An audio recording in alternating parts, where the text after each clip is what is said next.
魏无羡愣了愣，心头懊恼，早知他就不拿他哥哥举例了。不过他弯了弯眉，也不着急，不是吗？蓝忘机写信时，魏无羡也没走，自顾自捧着水杯小口小口的喝，目光停在蓝忘机一边写信还一边小声嘀咕的唇上。本是微凉的水入喉，他竟觉得有些烫。魏婴，我写完了，你陪我去寄吧，带的莫干。蓝忘机将信封装好，回头时恰好同魏无羡没来得及收回的目光对上，正了正魏婴，你刚刚看我的眼神是不是不对？魏无羡掩了眸底的情绪，冲他微挑了挑眉，哪里不对？蓝忘机直觉不对，却又说不上来究竟是哪里不对。魏无羡这会已经恢复如常，看他时眸底总带着一股子说不清道不明的柔软，蓝忘机很喜欢。对了，你刚刚是要和我说什么？没什么，你会知道的。后面半句声音太小，蓝忘机并未听清，伸长了脖子往他那边凑。你刚刚说什么？我没听见。我说不是要去寄信吗？还不快走，是这句吗？我怎么觉得不像？蓝忘机绕至魏无羡跟前，狐疑地看着他。魏无羡被他挡了道，没法再往前，好笑的在他额头上点了点。不然你觉得是什么？反正肯定不是这句。对了，你还没回答我的问题。没有要成亲。遇上蓝忘机之前，他没考虑过这个问题，也不是没有街坊邻居热心介绍，他都以各种各样的理由拒绝了。遇上蓝忘机之后，在蓝忘机问他这个问题之前，他其实也没考虑过。然蓝忘机问出口后，他认真思索过，成亲似乎也不是不行，但成亲对象除了蓝忘机，他不会考虑旁的人。他自己其实也心惊，原来真的会有人在短短时间内占据他所有心神，甚至连未来都想一并交付。好似意外，又好似并没有，那就好压在心底的烦闷之感莫名一空。蓝忘机又欢快了起来，率先跨过门槛，想了想，又回过头问柳家的姑娘生得肤白貌美，娇俏可人，王家的姑娘小家碧玉，李家的姑娘珠圆玉润，刘家的魏婴，你当真没有一个心动？魏无羡失笑摇头，小公子分明一早就回了屋，大娘说的倒是一个没漏，你笑什么？蓝忘机轻哼了一声，又觉自己这番质问好没道理，你还有没有不开心？魏无羡不答反问，跨过门槛同他并肩而行。蓝忘机摇了摇头，很苦恼的模样。现在没有不开心了，你说为什么？大抵是因为什么？乖，自己想。聂怀桑没想过会在此处碰上蓝忘机，他原本还想躲，蓝忘机眼尖发现了他。彼时蓝忘机刚寄完信，思考着一会是直接回家还是再接着逛逛聂怀桑躲躲藏藏的身影，他一眼就发现了，同魏无羡招呼了一声，聂怀桑还没来得及跑，就被抓住了衣领。怀桑，你干什么？见到他，蓝忘机还有些欢喜，又不满他明明见到了他，竟然不打招呼，只想跑。聂怀桑闭了闭眼，心道跑不掉了，转过脸，扬着一张笑脸，笑得分外灿烂。阿战，阿战，你怎么会在这？蓝忘机白了他一眼，心道你就装吧，你刚刚不是看到我了？聂怀桑折扇一抖，连声反驳，没看到，没看到。他当然看到了，不然他也不至于跑。他倒也不是想躲蓝忘机，他躲他大哥。蓝忘机身后肯定有蓝氏子弟在，这就意味着他的离家出走大抵要宣告结束了。蓝忘机眯了眯眼，看着他不说话。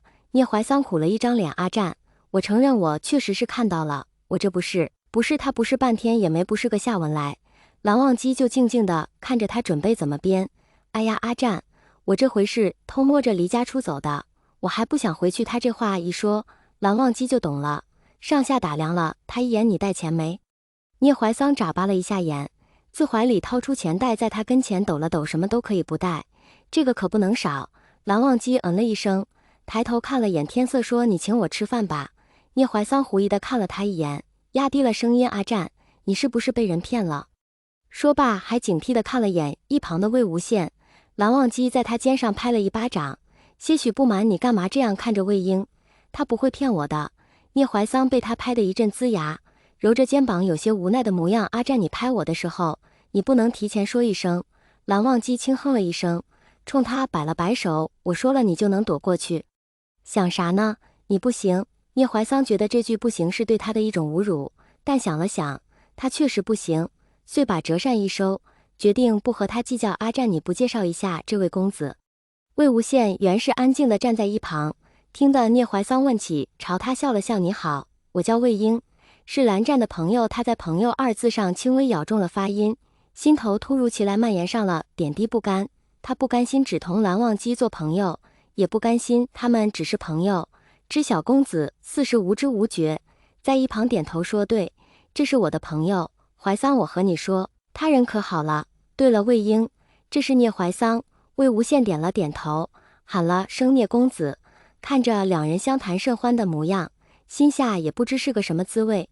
饭馆是聂怀桑选的，问了魏无羡的口味，也没问蓝忘机，自顾点了一大桌的菜。蓝忘机捧着杯子喝水，也没觉有什么不对。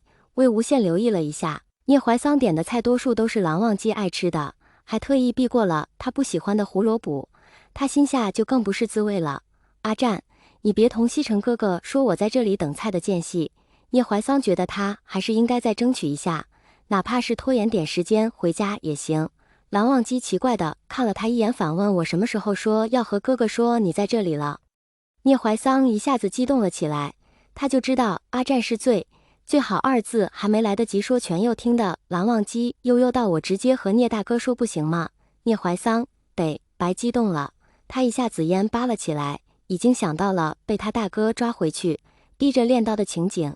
他心爱的画本，心爱的小人书正长了翅膀飞速远离。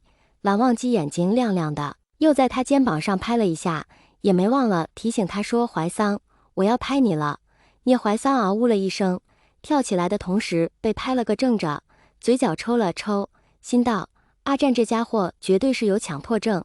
这下他两边肩膀倒是对称了，我就说你不行吧。蓝忘机收回手，笑得眉眼微弯，证实了自己说的是对的，眼底还带了几分得意。聂怀桑已经懒得去揉肩膀了，这事他早就认证过了。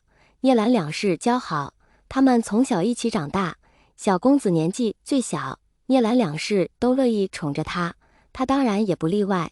蓝忘机手劲大，他一早就领教过了，刚刚这两拍估摸着2分力道都没用到，他也没真的被拍疼。闻言好笑道：“是，阿占你说的对，所以打个商量，别和大哥说呗。”蓝忘机眼神一转，笑得高深莫测，不说也不是不行，那你得答应我一件事。聂怀桑直觉不好，权衡半晌咬牙道：“行，你说吧，什么事总不能是叫他杀人放火，他也打不赢啊。”蓝忘机搬着凳子离他近了些，凑近他耳边小声道：“以后凡是有来给魏婴说亲的，你都替我把他搅黄掉。”聂怀桑下意识看向紧盯着他们的魏无羡，也特意压低了声音问：“为什么？”蓝忘机白了他一眼，推开了些：“你就说答不答应吧，别问为什么。”